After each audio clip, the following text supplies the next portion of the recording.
अस्सलाम वालेकुम, welcome back to my channel. क्या हाल है आप सबका? उम्मीद करती हूँ कि बिल्कुल ठीक ठाक होंगे। मैं भी बिल्कुल ठीक हूँ अल्हम्दुलिल्लाह। तो ये बस मैं अपना रूटीन का व्लॉग ही शेयर कर रही हूँ कि ये सिद्रा के स्कूल जाने की जो रूटीन होती है, तो उसके लिए मैं उसका लंच प्रिपेयर कर रही हूँ। अभी 11 बजे का टाइम है, ये 11 बजे सिद्रा उठती है तो फिर वो तैयार होती है और उसके बाद फिर वो स्कूल चली जाती है, तो फिर शाम को ही वापस आती है क्योंकि वो दोपहर की शिफ्ट में है। तो अभी मैं उसका लंच पैक कर रही हूँ, उसके लिए मैंने फ्रूट दे दिया है उसको, और ये फिलेट ही वो लेकर जाती है ज़्यादातर क्योंकि उसको यही पसंद है। तो फिर मैं उसको कोई अलग चीज़ देती भी नहीं हूँ क्योंकि फिर वो खा के नहीं आती। तो एक दो दफ़ा मैंने उसको अलग बर्गर वगैरह और कुछ अलग चीज़ें बना कर देने की कोशिश की है, लेकिन वो वैसे के वैसा ही पूरा लंच बॉक्स वापस ले आती है। तो फिर इसलिए मैं उसको जो अच्छा लगता है वही दे देती हूँ। और नाश्ते में भी वो इसी तरह नूडल्स वगैरह इस तरह की चीज़ें खाती है, ब्रेड और पराठे और इस तरह की चीज़ें नहीं खाती। तो अब भूखा भी नहीं भेज सकते बच्चों को स्कूल, तो इसलिए फिर जो उसको अच्छा लगता है वो मैं उसको दे देती हूँ। तो अब ये उसका साथ में नाश्ता बन रहा है और साथ में जो है वो उसका लंच पैक कर रही हूँ मैं। तो अभी ये देकर फिर उसको मैं स्कूल भेज दूँगी। ये उसका रेडी हो गया है लंच।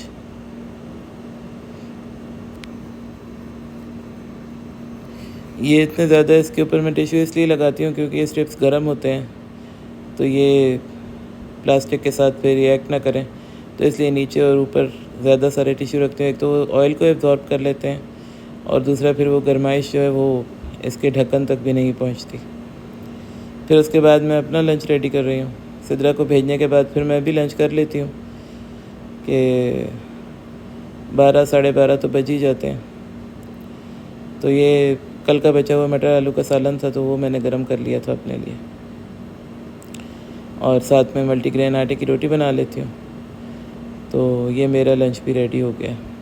नाश्ता नहीं करती मैं क्योंकि काफ़ी देर हो जाती है, तो फिर लंच ही कर लेती हूँ, नाश्ते का टाइम नहीं होता।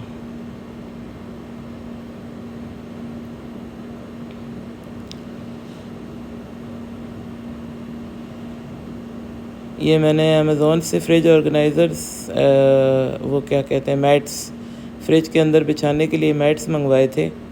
ये बड़े अच्छे लग रहे थे, रंग बिरंगे से। 6 मैट्स हैं ये एक पैकेट में, और बड़े काफ़ी सस्ते थे, 7-8 रियाल का एक पैकेट था।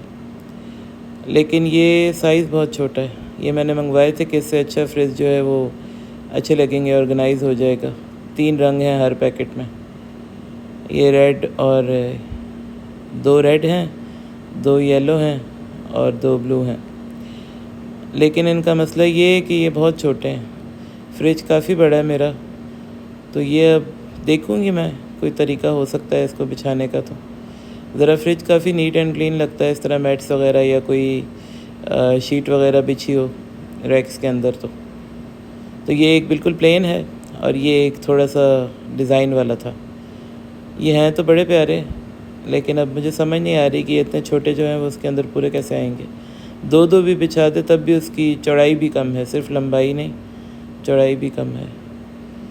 तो ये देखूँगी मैं क्या करना है, नहीं तो फिर शीट लानी पड़ेगी किसी शॉप से या IKEA से।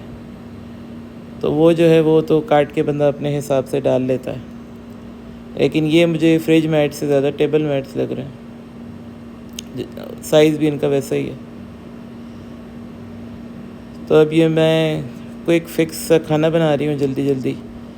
चिकन कोरमा बनाना था मुझे, तो वो जो है वो फटाफट में बना रही थी। तो उसके लिए मैंने ये 1 किलो चिकन लिया है 1 कप ऑयल में, और इसको जो है वो ऑयल में डाल के फिर भून लेंगे।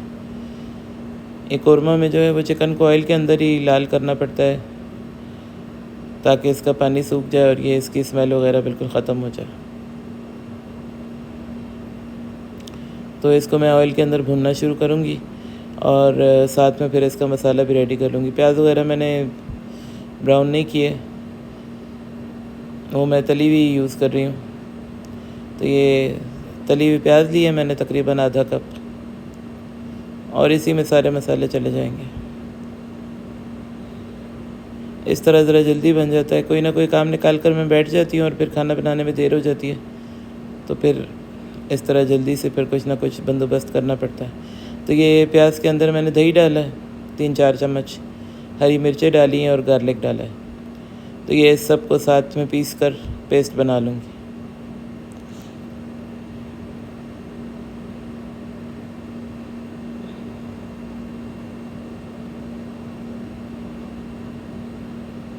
चॉपर में बहुत अच्छा पेस्ट बन जाता है, ब्लेंडर तो कम ही यूज़ करती हूँ मैं। तो अब ये चिकन जो है ये अच्छी तरह से भुन गया, पानी इसका खुश्क हो गया है।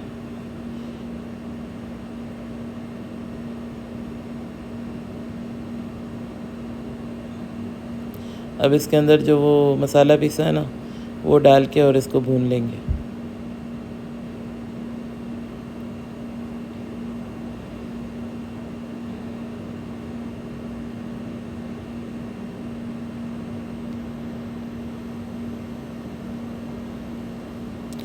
तो ये चॉपर को भी रिंस करके डाल दिया मैंने ताकि ये मसाला ज़ाया ना हो।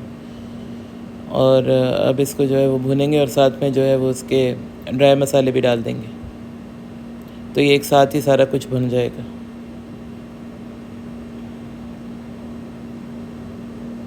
तो ये सबसे पहले मैंने गरम मसाला डाला है भर के 2 टीस्पून, क्योंकि इसमें मैंने साबुत गरम मसाले नहीं डाले, तो ये फिर पिसा हुआ ज़्यादा डाला है।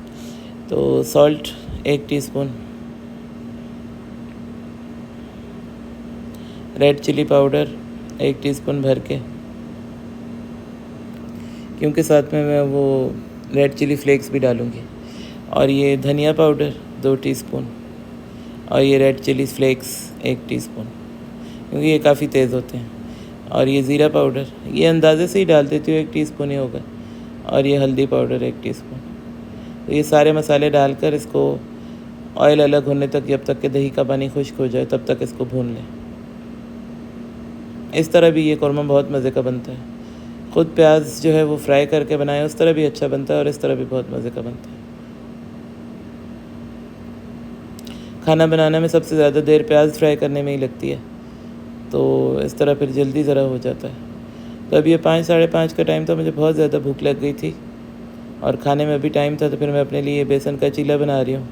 तो ये इसके लिए मैंने 2 चम्मच सिर्फ बेसन लिया है और ये थोड़ा सा सॉल्ट और लाल मिर्च डालूँगी इसमें, बस यही जाता है। और साथ में हरी मिर्चें और प्याज को डाइस करके डाल दूँगी। 1 छोटे साइज़ का प्याज लिया है मैंने, तो इससे बंदे का पेट भी भर जाता है और वेट बढ़ने का भी डर नहीं होता। तो ये खाने से 1-1.5 घंटा पहले अगर ज़्यादा भूख लग जाए तो ये जो है काफ़ी अच्छी चीज़ है कि प्रोटीन पैक्ड होता है बेसन। तो ये वैसे भी मैंने दिन को सब्ज़ी खाई थी, तो बंदे को प्रोटीन भी मिल जाती है। ये अब चिकन भुन गया था, तो इसके अंदर मैंने थोड़ा सा पानी डाल दिया, क्योंकि ये मुझे गाढ़ा ग्रेवी वाला चाहिए था कौरमा। तो मैंने इसके अंदर बहुत थोड़ा सा पानी डाला है कि बस चिकन गल जाए और ग्रेवी रह जाए। पतला शोरबा नहीं बनाना मैंने। तो बस इसको ढक के पकाएंगे हल्की आंच पर, 10-15 मिनट में ये चिकन गल जाएगा, क्योंकि ये भूनते हुए ही तकरीबन गल जाता है। कुकर में पकाएं तो 5 या 4 मिनट का प्रेशर देते हैं।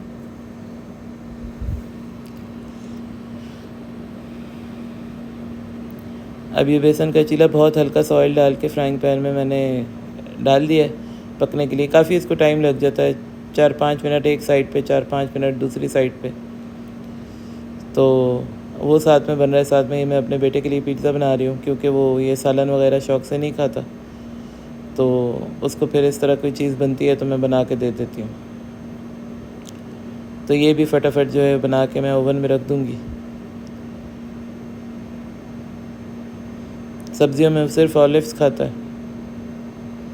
शिमला मिर्च और इस तरह की चीज़ें वो नहीं खाता, तो वो फिर मैं नहीं डालती। ऑलिव्स घर पे पड़े होते हैं तो ये डाल देती हूँ।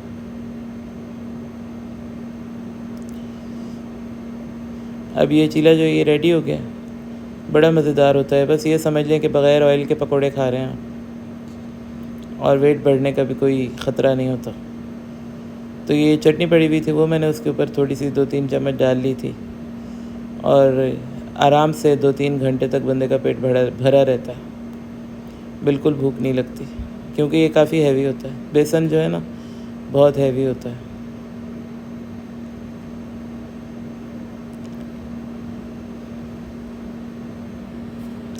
अब ये कुरमा रेडी हो गया, ये इसकी फ़ाइनल लुक है। काफ़ी मज़ेदार, बहुत मज़े का बना था। और ये पिज़्ज़ा भी रेडी हो गया, तो इसके जो है वो पीसेस करके फिर मैं उसको दे दूँगी। बस किचन का काम ख़त्म हो जाए ना तो रिलैक्स हो जाता है बंदा।